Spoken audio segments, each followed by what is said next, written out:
নমস্কার, আমি শম্পা চৌধুরী বলছি। সুর স্বর প্রকৃতি চ্যানেল থেকে সকলকে স্বাগত জানাই। আজকে আলোচনা করব ঠাট এবং রাগ।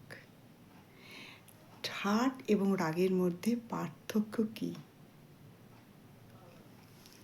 ঠাট হলো 7টি স্বরের সমষ্টি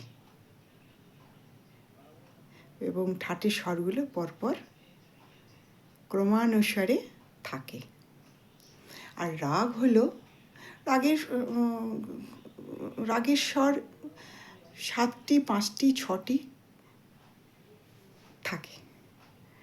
হ্যাঁ, তবে 5টির কম থাকে না। ঠাটের আরোহ আছে কিন্তু অবরোহ নেই, কিন্তু রাগের আরোহ অবরোহ দুটোই আছে।